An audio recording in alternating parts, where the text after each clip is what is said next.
Corrigé de la première partie de cet entraînement au questionnaire sur texte avec les 3 premières questions qui étaient notées sur 2 points, donc qui demandaient une explication assez rapide. Première question, à quelle cérémonie le lecteur a-t-il l'impression d'assister dans ce passage? Justifié. Eh bien, la scène à laquelle on a l'impression d'assister, cette cérémonie, c'est une cérémonie d'enterrement. On a vraiment l'impression que la mère enterre les objets de son passé. Plusieurs passages nous font penser à cela. Je les surligne ici. Chacun de ces passages peut être proposé en justification pour expliquer, alors avec une phrase explication qui accompagnait, pourquoi pas, pour expliquer la réponse. On a vraiment l'impression qu'elle met en terre les objets de son passé, une sorte de cérémonie très solennelle, intime. Donc voilà les différents passages, le plus évident étant la ligne 13, ce fut elle qui l'enterra. Question suivante, la question 2. À quel moment de la journée se déroule cette scène? En quoi est-ce en accord avec l'action présentée dans ce passage? Le moment de la journée, on a un indice assez clair, assez direct, il est à la ligne 3, le considérer longuement dans le soleil couchant.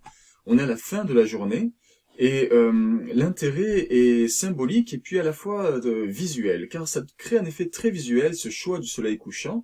Donc à la fois soleil couchant comme le crépuscule, la fin de la journée, le jour qui tombe, le soleil qui se couche, avec tout ce que ça symbolise en lien avec la mort. Je vous renvoie pourquoi pas au poème Harmonie du soir de Baudelaire que nous avions étudié dans la séquence sur la poésie.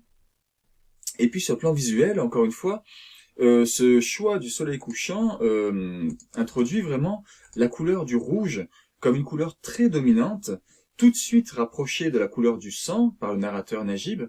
Et encore une fois, les allusions à la couleur rouge reviennent à plusieurs reprises dans le texte. Et ça crée vraiment cette ambiance vraiment liée à la mort, à la souffrance, quelque chose de vraiment très visuel qui fait lien, qui fait sens avec cette cérémonie d'enterrement.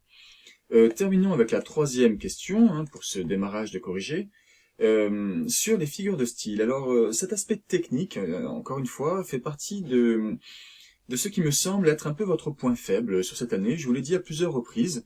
Vous avez fait de vrais progrès en analyse de texte, en explication, en interprétation, mais la maîtrise des données, des connaissances techniques pour soutenir l'interprétation fait un petit peu défaut. Alors si on charge ce 4e paragraphe, dans ce premier paragraphe, pardon, on pouvait trouver 4 figures de style. Alors pas davantage pour votre niveau actuellement. Première figure de style, les choses inanimées prennent la couleur du sang au moment de leur mort. C'est une personnification. On a presque d'ailleurs ici une définition de la personnification. C'est bien des choses inanimées présentées comme des personnes, des êtres humains. Deuxième figure de style, elle occupe tout ce passage. C'est une accumulation qu'on peut également désigner par le terme énumération. Quand le narrateur Najib fait la liste de tous les objets que sa mère met en terre.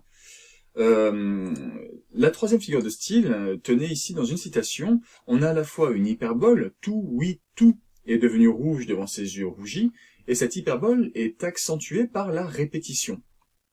À la fois répétition du pronom indéfini tout, et également retour de ce mot rouge, pour revenir sur la question précédente, rouge et rougi, comme vraiment une répétition de cette couleur. Donc les 4 figures de style que vous pouviez trouver dans ce passage étaient ici. Cependant, vous aurez peut-être hésité sur certains passages différents. Il y a encore d'autres figures de style que nous n'avons pas vues. Je voudrais juste signaler l'une d'entre elles. Peut-être vous êtes-vous fait la réflexion que c'était bizarre la façon dont les conjonctions de coordination étaient utilisées, car Najib les emploie beaucoup. C'est vraiment, ça fait partie du style d'écriture qui se développe dans la 2e partie, donc Najib prend en charge en tant que narrateur, et on a une insistance comme ça sur la conjonction de coordination et, par exemple, qui va souvent démarrer une phrase, ce dont je vous ai signalé que c'était incorrect. Alors là, peut-être vous êtes-vous dit, et M. Carenfleck, là, il nous a dit n'importe quoi, on voit bien qu'il y a des phrases qui commencent par « et », c'est encore plus flagrant ici, ça revient encore après, même si ça, c'était pas dans le premier paragraphe. Cela s'appelle une polysyndète, c'est le contraire d'une asyndète. Alors, asyndète, c'est l'absence de mots de liaison pour relier des expressions, des passages. Une polysyndète, c'est l'inverse. C'est quand on ajoute plus d'outils de liaison qu'il ne devrait y en avoir.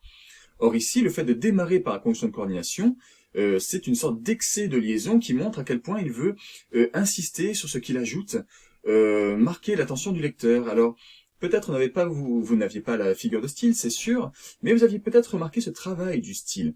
Et ça, c'est vraiment important. Du moment qu'il y a quelque chose qui attire votre attention, qui vous semble un peu incorrect, un peu bizarre, un peu étrange comme façon de s'exprimer, c'est-à-dire que vous tenez quelque chose. Il y a souvent un mot technique qui vous échappe, mais vous êtes dans l'analyse, ça, si vous l'avez repéré, c'était un bon point. Voilà.